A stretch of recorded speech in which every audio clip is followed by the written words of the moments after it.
po ng napakasamang imahe yung September 21. Ang narinig lang po natin ay isang narrative.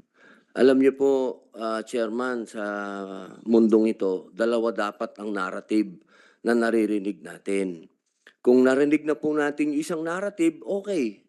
Pero wag naman natin isuppress yung isang narrative. Yung isang narrative po ay itong martial law ay nakapagdulot din po ito ng pagliligtas sa ating bansa na tayo po ay maging communist country.